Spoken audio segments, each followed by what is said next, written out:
Hitachi Energy is proud to partner with the Foreign Desk on Monocle Radio. Powering Purpose is a new book resulting from the partnership between Hitachi Energy and Monocle.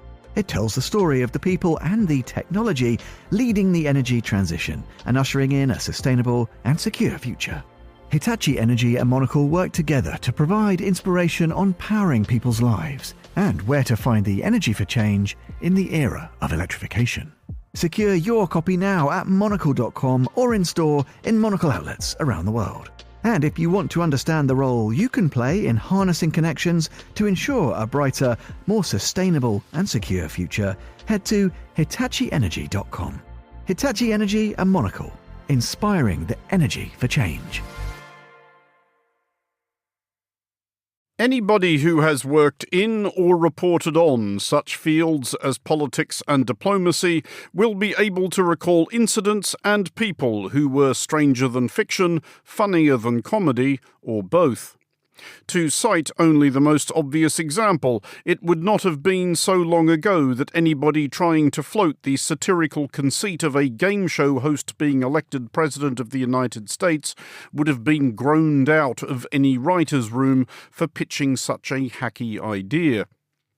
It is probably the case that more people glean more of their understanding of such fields as politics and diplomacy and history from cinema and television than they do from serious newspapers or hefty history books, which may be at least part of the reason that a game show host got elected President of the United States. In fairness to the creators of politically and diplomatically themed movies and series, however, quite a lot of politics and diplomacy is in real life shockingly tedious. The audience for a rigorous dramatisation of negotiations over any given maritime boundary would be small and in due course asleep. But fiction and comedy, on screens large or small, are means nevertheless of communicating truths, if not necessarily the truth. They are often how we come to appreciate, for better or for worse, the impact of human foible upon the direction of history. Even, perhaps especially, those who have actually worked in politics or diplomacy enough to spot the factual errors on the screen will acknowledge that these frailties are often a significant factor. How accurate a conception do we get of politics, diplomacy and history from seeing it adapted for cinema or television? What liberties can you take with the facts in order to tell compelling stories?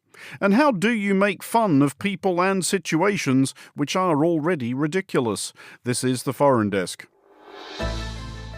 What can constitute a propaganda film is a very broad category. The clear proof that the world actually moves forward by cock-up rather than conspiracy. Yes Minister back in the 70s and 80s was based on the idea that the civil service know everything and run everything. Whereas Veep and the thick of it are based on the idea that nobody knows anything. You're listening to The Foreign Desk with me, Andrew Muller.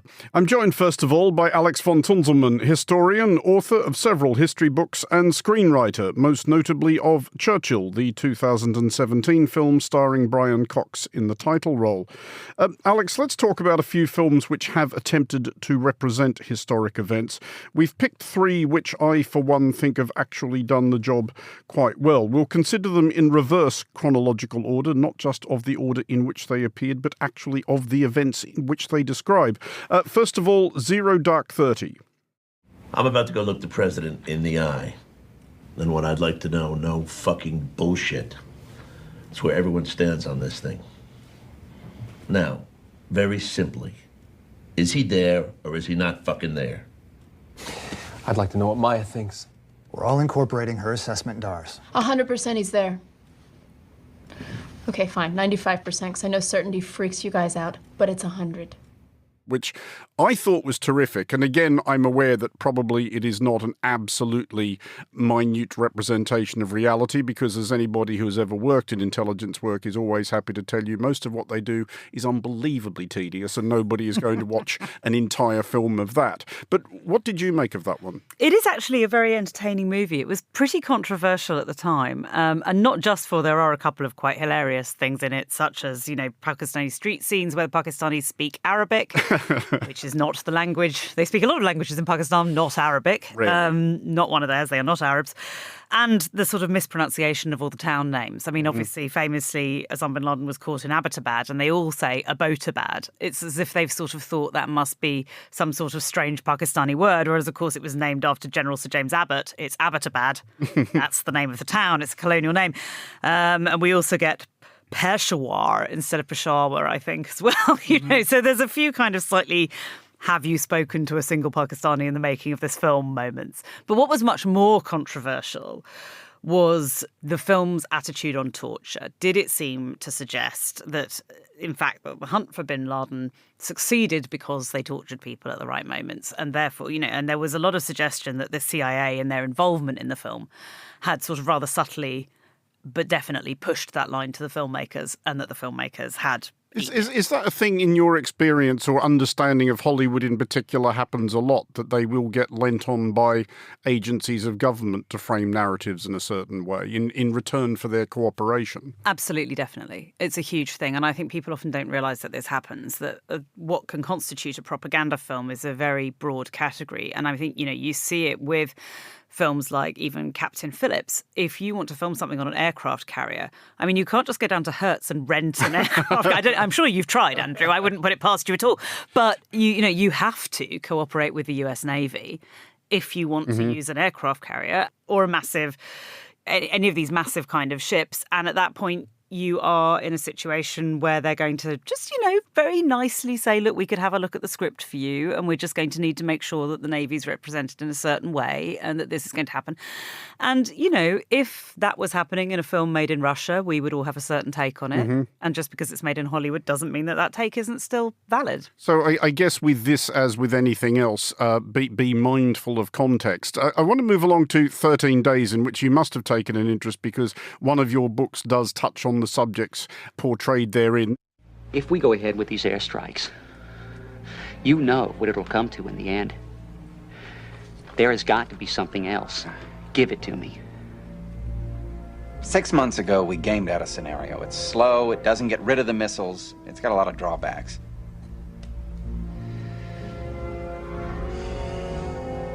The scenario calls for a blockade of Cuba. It's an insider account of the White House during the Cuban Missile Crisis in 1962. Again, I thought this one was really good. There's actually, I think, a quite well-done explication scene at the top of the show when the Kevin Costner character is having to explain to an audience who they probably understand have forgotten who most of the functionaries other than John F. Kennedy and possibly Robert Kennedy were.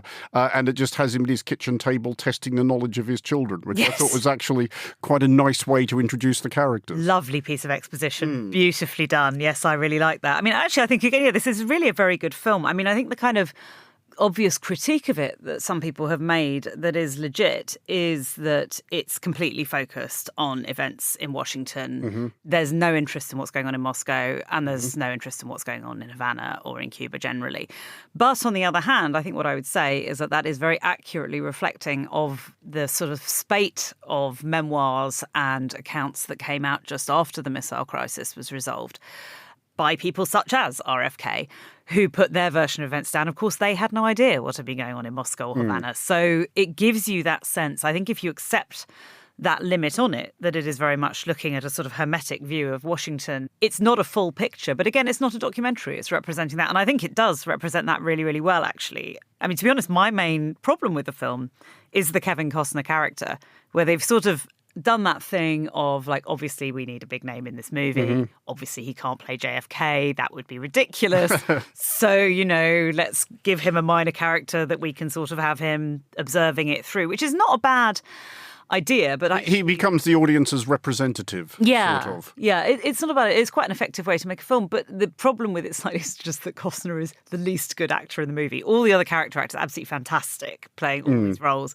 And then you've got him doing this rather hokey Boston accent. and sort of, and you keep thinking, oh, get out of the way, Kevin. But is there a lesson in 13 Days for how to make, I guess, a historical drama, though we are about to move on to one which would appear to counterpoint the point I'm about to make, which is that focus it quite tightly, because you correctly point out that this is all very Washington-centric. But I think that works for the film, because one, if you tried to incorporate the view from Moscow and Havana, the film would be 13 hours long. But there's also the fact that, as subsequent books, including your own, make clear, if Kennedy had actually known what was going on in Cuba and Russia, which he didn't, the Cuban Missile Crisis might have had an entirely different and altogether less agreeable conclusion. Quite possibly just a nuclear war, yes. They all operated on the basis that they thought the warheads weren't yet in Cuba, that the warheads were on these ships coming towards Cuba, hence the naval blockade to stop those ships, and that being a sort of proportionate handling of it and all of this. In fact, we now know because Fidel Castro blurted it out at some summit in, I think, the 1990s. In fact, they had loads of warheads in Cuba. Huge numbers of them were sitting right there, ready to be fired. And of course, if they'd known that, that would have been a completely different scenario. And there would have been a huge amount of pressure, actually, for them to launch missiles at Cuba, which is what Fidel Castro thought would happen.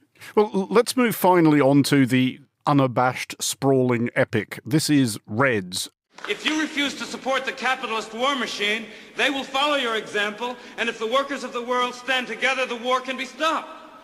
Он говорит, что если мы все рабочие объединимся, то этой капиталистической войне мы сможем They support you and will join you in revolution. Он привез нам привет от американцев. It's the Russian Revolution, although seen through American eyes, but the American eyes of people who were actually there. I love Reds. Now, it is, I agree with you, because I would normally say, and it's normally an absolute article of faith with me, films are much better when they have a narrow focus.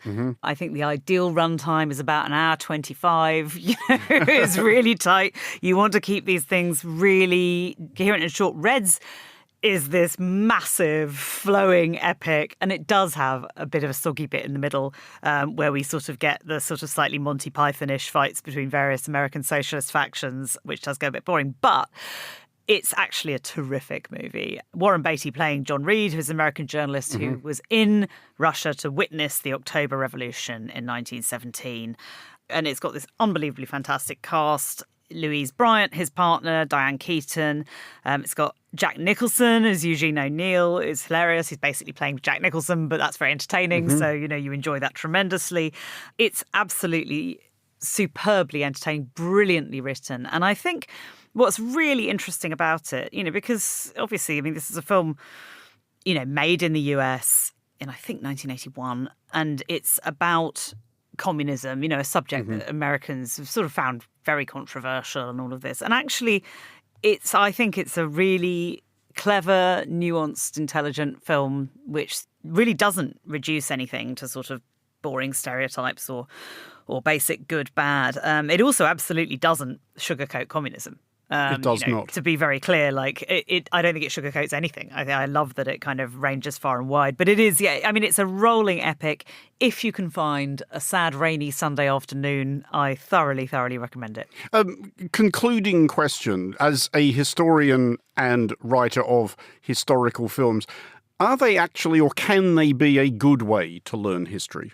Well, I think it depends what you mean by learning history. I think they're a brilliant way to get people interested in a subject. And I think what you notice is that an awful lot of people, when they watch a historical film, then go and Google it and find out, okay, how much of this was real. Now, I would say as a historian, that is an absolutely A-star result, because what that means is that people then actually do some research. They're curious. Yeah, and that's the historical process. It's not being told correct facts. It's understanding how you research, how you cross-reference, how you seek evidence, how you assess sources.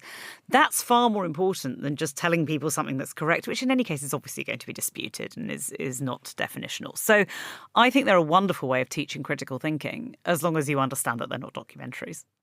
That was Alex von Tunzelmann, historian, author and screenwriter. This is The Foreign Desk.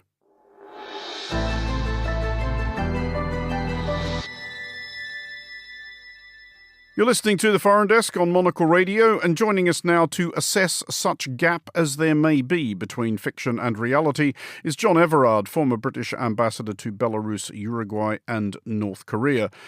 John, I think it's quite common for people when they see their own trade reflected on the small or big screen to harumph, God, no, it's nothing like that, this isn't right. Have you ever seen any depiction on screen of diplomacy which makes you think, actually, not bad? No. What do they get wrong then? We only have 10 minutes, right? Yeah. Okay. Firstly, there is a general sense in the way that diplomacy is portrayed that diplomacy is actually a media game, that it's all about sort of sound bites, that it's all about getting simple messages across. Some bits of it may be. But when you get diplomatic negotiations as a spectator sport, where you're dealing usually with very involved complex issues that just don't reduce easily to the kind of attention spans that most journalists believe that their audiences have, you've got a problem. You end up reducing what are usually really quite knotty issues to oversimplified, as I say, sound bites. And the results are often quite unfortunate. When you say the results are quite unfortunate, are there specific unfortunate results that you think about? Are there things that actual diplomats get together and roll their eyes at mutually when they think and say, God, did you see that thing? Wasn't it nonsense? Probably several times a week, yes. I mean, this is a very common occurrence. A bad result in two senses. Firstly, in the sense that it means that the watching public often doesn't really understand what is actually going on. I mean, this is not a football match. This is often a clash of intellects and personalities in a highly controlled environment with very strict rules of procedure. It's much more like chess than a spectator sport. Is chess a spectator sport? Hey, it can be, but I think among an extremely focused, intense, and dare I say, somewhat nerdish cohort. Possibly much like diplomacy. Possibly much like diplomacy. That's a very, very good analogy. I suspect that you could actually work up an interested audience in how diplomatic negotiations actually work, but it would be the same kind of audience as you'd be getting trying to follow a chess match live, hour by hour. But if we extend some sympathy to the writers and producers of fictional representations of politics and of diplomacy, do you think it would actually be possible to depict the reality of diplomacy, which is, as you say, just incredibly nitpicky and pernickety and usually quite slow-moving and complicated in a way that did not put most of the audience to sleep? It will be a tough call, but you could probably just about do it. The secret would be to pick out moments in the negotiation, the moments when things actually move forward and the gavel actually comes down. We're getting bits of that in some of the coverage now. I mean, the media are getting slowly better at covering these negotiations. The problem would be that what you'd end up with would be a bit like, to go back to my first analogy, trying to report on a football match only focusing on the goals. That you don't actually sort of see how you got there, the build-ups and so on. But it probably would be rather better than the kind of coverage we get now. Because there's another analogy that leaps to mind is having interviewed several certainly former spies, the one thing that they will always tell you is that it's nothing like the James Bond films, because most spying work, most espionage, again, tends to be fairly painstaking, slow-moving, often downright dull. I do recall talking to one former American spook about the James Bond comparison. He said, I do realise that Hollywood is never going to spend $1 billion to make a film about somebody sitting in a 2-star hotel in Istanbul for a week waiting for a contact who never turns up. But nevertheless, he did say that he enjoyed the Bond films. Are there any things that you have seen that represent your work, and preposterous though they are, you kind of enjoy them. Do you have a favourite fictional diplomat? Yes. I mean, I'm showing my age now, but Carlton Brown of the FO, I rush to add that his general incompetence, foppishness and general uselessness is not entirely representative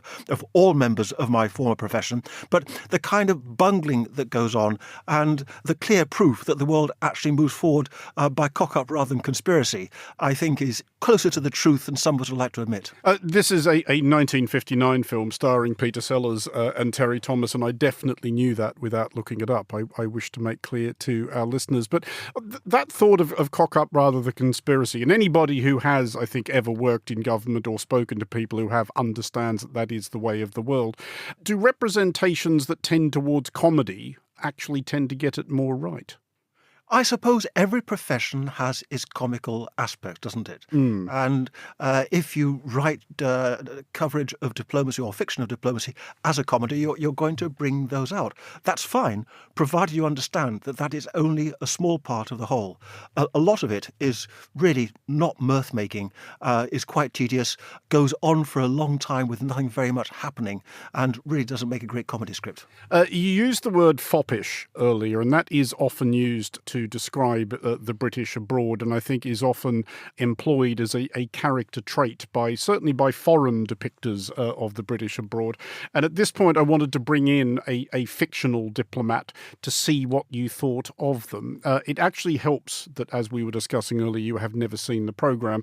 This was from The West Wing, and this is a recurring figure, Lord John Marbury, who is a British diplomat who, if memory serves, at one point in the series becomes the UK's ambassador to Washington. Played with considerable brio by Roger Rees. Here is a bit of him.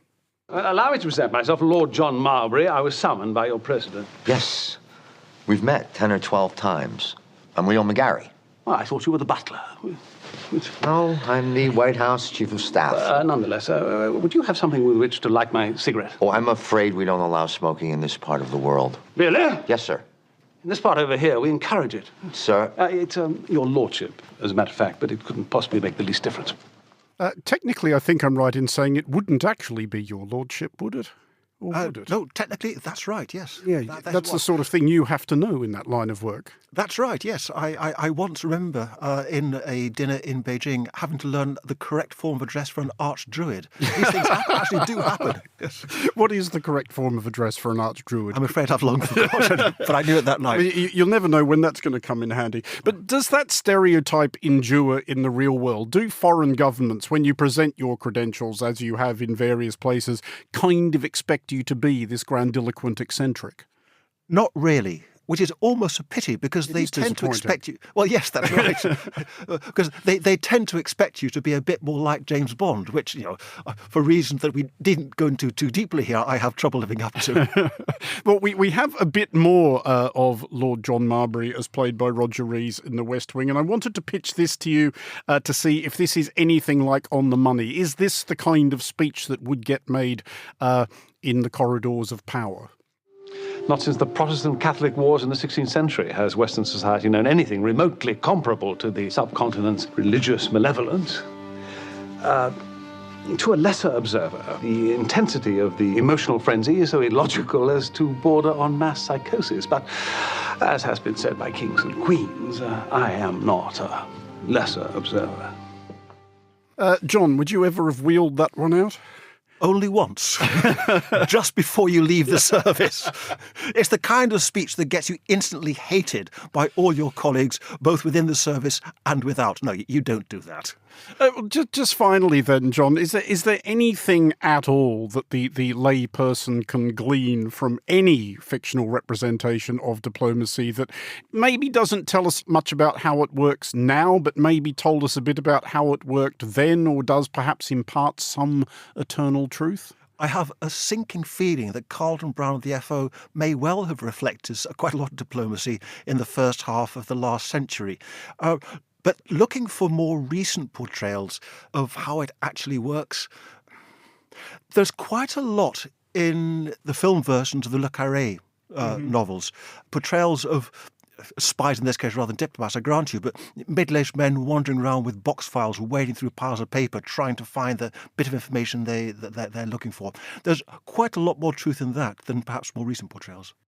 That was John Everard, former British diplomat, ambassador to Belarus, Uruguay and North Korea. This is the Foreign Desk.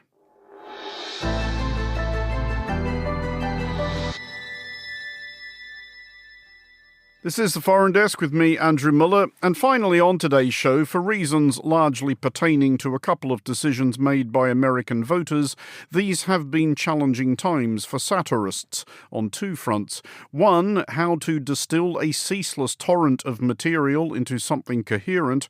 The other, how to construct any satirical conceit which won't be duplicated or outdone by reality in between writing and broadcast.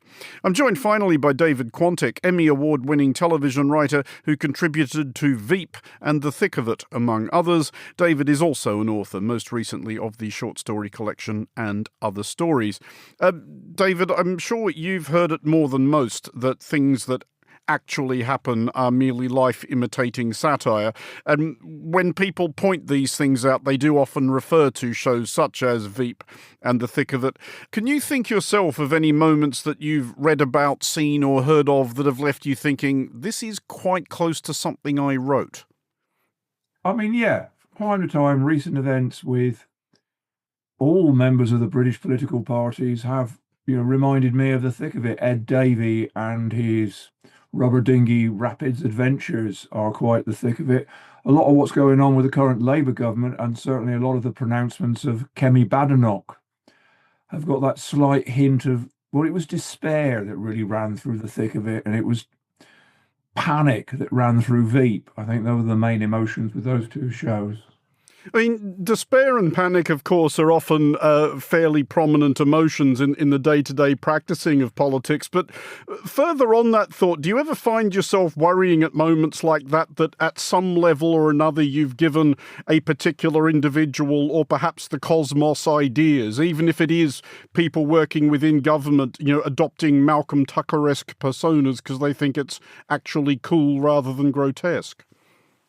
I mean, it's not my show, but I think the answer to that is that they started it. Malcolm Tucker wasn't plucked from thin air. He was very clearly based on at least one person. In real life, it's a bit like blaming, I don't know, Doctor Who on Hitler. Or was it the other way around? But when you're writing these things, and if we think specifically about Veep, what are the mechanics of how a particular plot line evolves or gestates? Do you start with a sort of fictional absurdity, or do you start with real life and work off that? I think basically Armando and the people who are sort of higher up the food chain than me, like Simon Blackwell, would really sit around and think of a plot strand, generally something fairly absurd, or something fairly simple, like Selena, the vice president, goes to Florida, or Selena goes to a gun fair. And in the first series, Selena uses an unacceptable expression. And kind of the fun is in the spiral after that. The events themselves are actually not that wild. The Donald Trumpian model wasn't around at that point. So fairly mundane things would spiral out of control. So what are the mechanics of constructing that spiral? Is it just a question of people saying to each other, what could happen here? Or do you look back to see what has happened in similar circumstances? Having established a situation, you would then research it after it had been written. Famously, there's an episode of Veep where Selena, the vice president, walks without looking into a glass door and smashes it. And when Armando put this to some people who've been in the Secret Service, who were advisors on the show, they said that situation would never happen. She would never be allowed to walk into a glass door. So you kind of have to set reality to one side. And also, in the case of famous episodes of The Thick of It, like creating the slogan, quiet bat people. I mean, it's a brilliant moment, but in my mind, it's slightly there's no way that somebody like Malcolm Tucker in real life or Alistair Campbell would let them get away with quiet bat people. So I think in the old days, you used to be able to exaggerate political shenanigans for comic effect. But does there need to be then, or I guess, how do you judge that balance between plausibility and absurdity? Does there still need to be some sense that this is something that maybe could happen just about? Oh, I think the nature of satire is you have to have some reality. You know, if you were writing about Keir Starmer, you wouldn't accuse him of eating dragons necessarily, or being, unless you were making a satirical point about dragon immigration, for example. And also the thing about these shows is they're not conventional political shows. It's not Mark Thomas or some comic going on saying, what about Thatcher or whatever, remember her. It's more about the mechanics of that world. As I say, both shows are about a bunch of awful people who crave power but don't know how to wield it properly. Yes Minister back in the 70s and 80s was based on the idea that the civil service know everything and run everything. Whereas Veep and the thick of it are based on the idea that nobody knows anything. I did want to ask about, though, that particular characterization of Veep and how difficult it was as writers to sustain over that many episodes the fact that, I mean, there are a couple of exceptions. I don't think every character in Veep is a total sociopath. I think Mike McClintock and Richard Splett are both reasonably fundamentally decent, if a bit odd. But was that something that you were conscious of, trying to maintain the interest of viewers in the lives of these obviously dreadful people? It's a difficult thing because generally in comedy, there's a cliche that people go, oh, you have to have a likable character in a show. You have someone you can identify with. And then people go, what about Victor Meldrew? What about Basil Fawlty? What about blah, blah, blah, Father Ted? And the answer is, yes, these are appalling people, but generally they're doing something that you sympathise with. You know, Basil Fawlty and Victor Meldrew famously have horrible lives and the world is against them and everything goes wrong and they can't even book a haircut. And of course, we sympathise with them, even though we're lovely.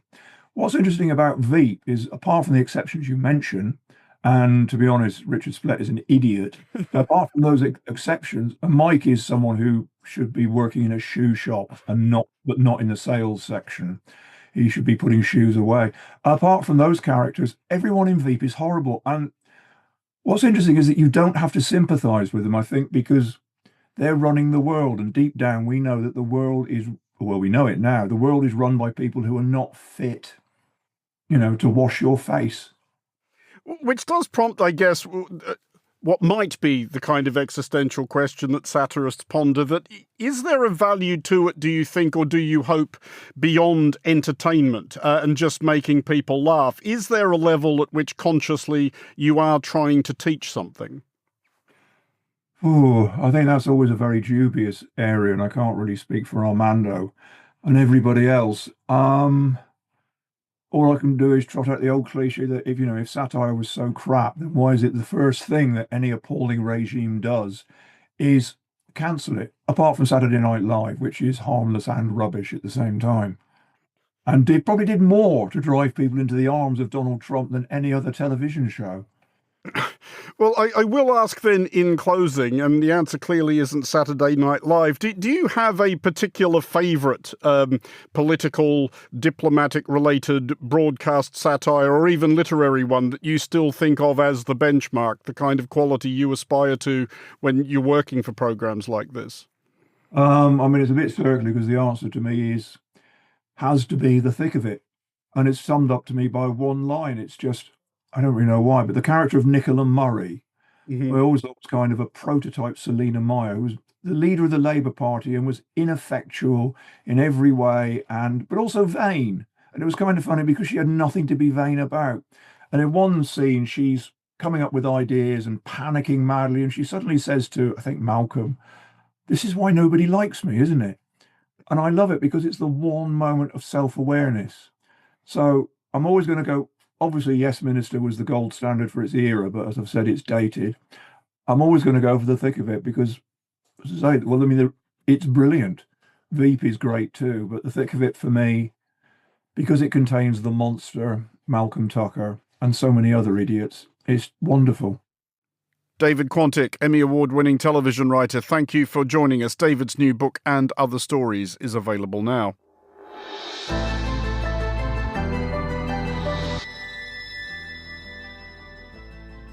That's it for this episode of The Foreign Desk. We'll be back next week, and look out for The Foreign Desk Explainer, available every Wednesday. The Foreign Desk was produced by Anita Riota and Lily Austin. Lily also produces The Foreign Desk Explainer. To contact the Foreign Desk team, you can email Anita at aer@monocle.com. And don't forget to subscribe to Monocle Magazine and to our free daily email bulletins by heading to our website at monocle.com. From me, Andrew Muller, thank you very much for listening. Until next time, goodbye.